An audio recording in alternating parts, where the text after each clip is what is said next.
We're at the R Club, a driver's social club in downtown Toronto. And I'm speaking with Tom Chepp, the head of engineering for ARC Motors. And this is his Bronco, a 1974 Bronco. And isn't it a beauty? It's got a Seaglass, I'm told, colored paint job, Bilstein shocks, a Willwood master cylinder, and the restoration is absolutely stunning. Now I know what you're thinking. Dave's into resto mods. Isn't this fun? It's not at all about the resto mod. This Bronco is the first one I've seen, at least, that is fully electric powered.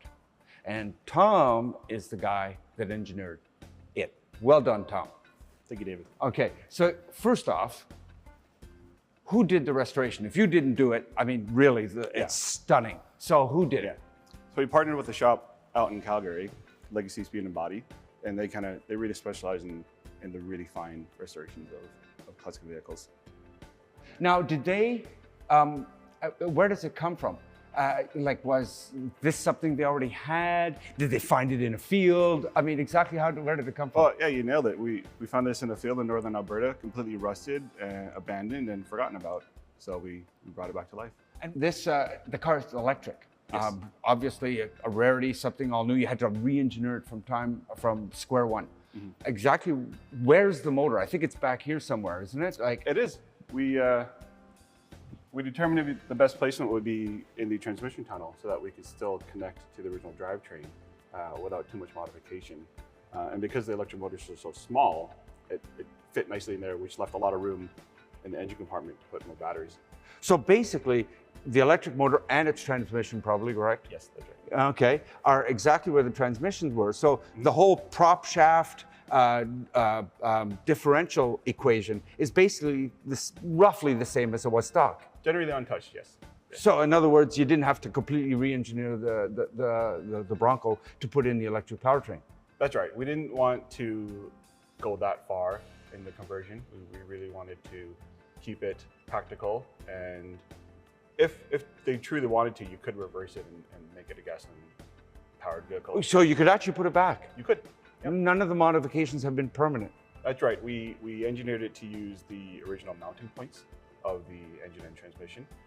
So we built our mounts and our supports around that. And anything more or less attached to the frame, we used mechanical attachment points like bolts or whatnot. So that must make it easier to engineer the same type of solution for many other vehicles. That's right. One of our goals is to kind of more or less standardize for the different various types of vehicles so that when customers bring them to us, it's a bit more practical and efficient to do a conversion rather than completely start from scratch, strip it all down and then make a custom build for each and every vehicle, which would be quite costly.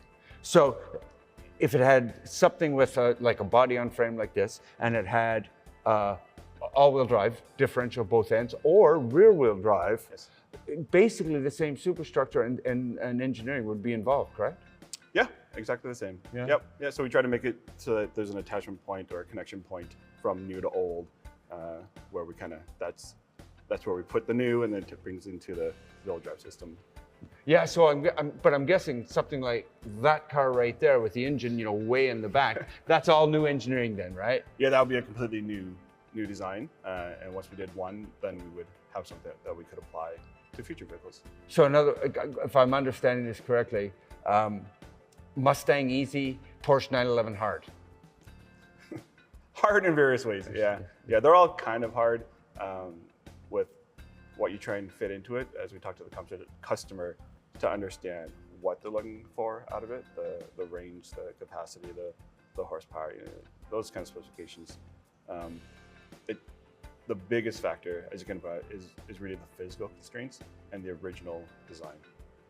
Okay, so how many horsepower you got under there? So this one has 2 electric motors, which combined give you about 260 horsepower at 346 foot-pounds of torque. So a lot more than the original Bronco, a little less than a Tesla Ludicrous. Yes, very close. Yeah, very close. We can say that. Okay. Single-speed transmission, I'm guessing? Single-speed transmission. Yep. It's just a small reduction gearbox that comes right off the electric motors, right into either the transfer case for the 4-wheel drive or right to the drive shaft. So we can make an argument that, I mean, other than the fact it's electric, this is kind of the same as it was, same positioning, same as that. But now the entire engine bay is empty. That's right. Or, well, not empty in this car, but it would have been empty without the engine. Yes. So what have you got in here? So we were able to fit in the front bay 10 Tesla packs, and in the rear we have 5 Tesla packs, so 15 total Tesla modules. Okay, so the battery's in here. We're going to open the hood.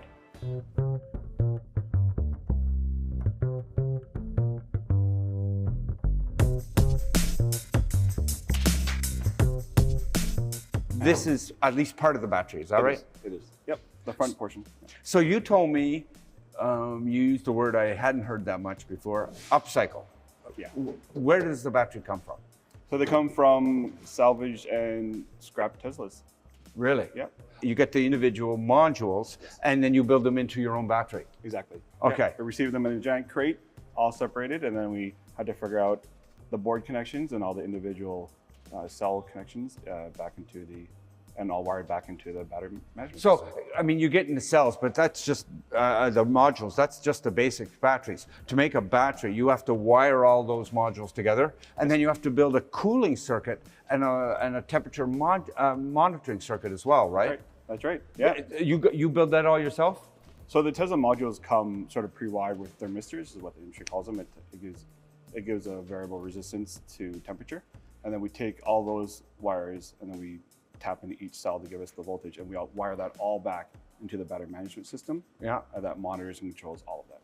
And you also have to build the cooling circuit as well, do That's you right. not? That's right. So you probably know the Tesla modules have sort of cooling channels pre-built into the package. Yeah. But then we have to figure out the connection through all of it and then into a new custom cooling solution as well. So I'm guessing that the conversion, a lot of the time you put into the conversion is building the modules you get into a fully whole battery. Am I guessing that right? You're guessing exactly right. The majority of our time was figuring out sort of the placement, the layout, the architecture, and the physical build of the battery pack. How many modules do you have in the Bronco? So the full build is 15 total modules.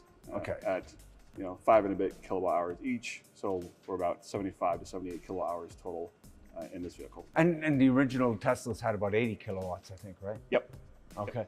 But what's the voltage of the twin motors in the back? Right. So that's where the architecture comes into play. These specific motors run at 120 volts. Yeah. So we built up the batteries because they're 24 volts each. We stacked 5 of them in series. They got 120 volts, and then build out 3 of those in parallel to get the kilowatt hours and the current needed. Yeah, so you could get, I mean, everybody that knows EVs now knows that, even a lesser EV is running on 400 volts. The top ones are running 800, and I think Lucid's running 900. Yep. So, I mean, to run that lower voltage battery, you actually have to, in fact, reduce the voltage by running some in parallel. Yes.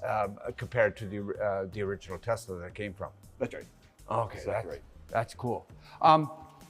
So you got 75 kilowatt hours, which is quite a lot. I mean, there are new cars on the market today that don't have that much. What kind of range do you get?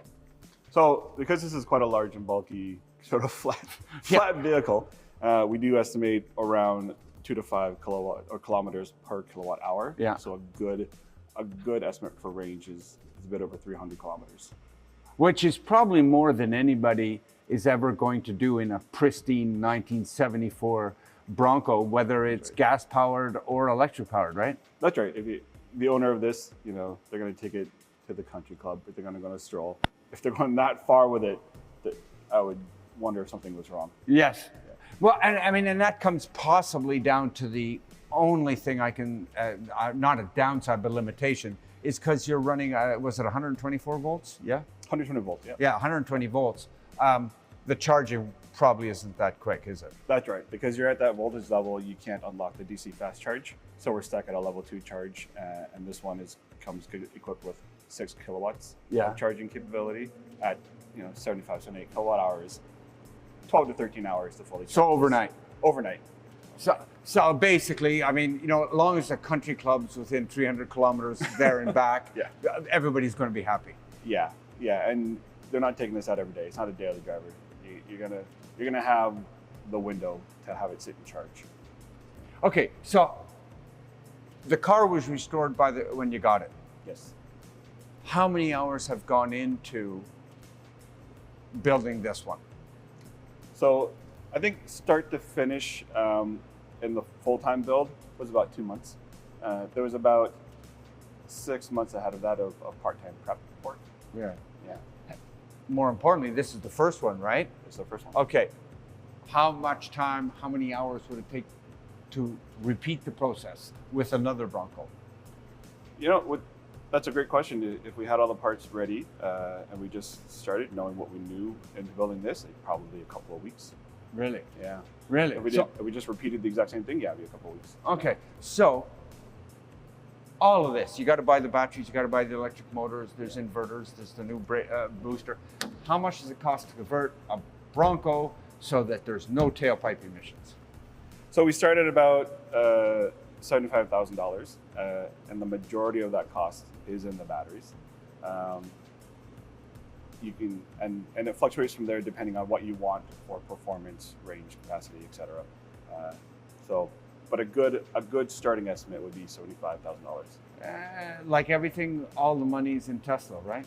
Yeah, that's where it is. Even when their batteries are used and the car is wrecked, they're still expensive. Yeah, because they're hard to make. Minerals are expensive.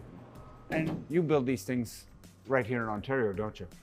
We do, right in my hometown, Peterborough, Ontario, where our facility is, where our families are, and where we received a tremendous amount of community support that helped us actually launch.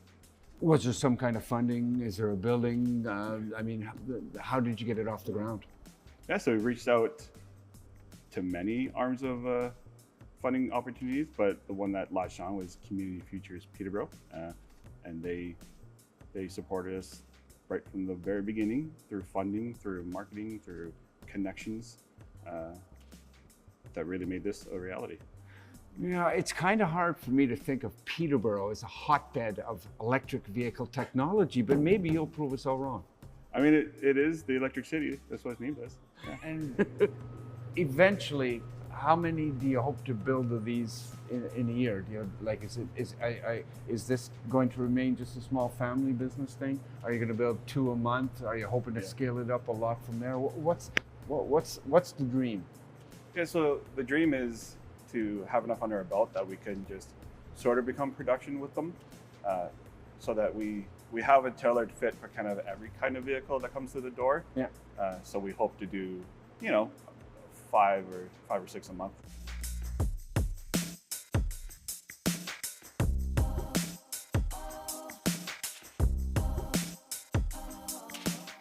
So that's it, folks. This has been really interesting to see, because what I haven't talked about is the fact that the build quality on this electric resto mod is absolutely wonderful. I think you used to work at Rolls-Royce amongst other places. Yeah, I used to work at Toyota and Rolls-Royce. Toyota is automotive and Rolls-Royce is nuclear. Yeah, well, I'll tell you what, some of the quality I see under the hood really speaks to that experience. Cost you $75,000 to convert your car to fully electric. Not a bad deal. Tom, last thing, people want to know more about ARC Motors, where do they go? Yeah, you can find us online, arcmotors.com, and at the various social media platforms at ARC Motors. I'm David Booth for Driving.ca, and this is the ARC Motors 1974 electric Ford Bronco, and it's built right here in Ontario in Peterborough. Canadiana technology.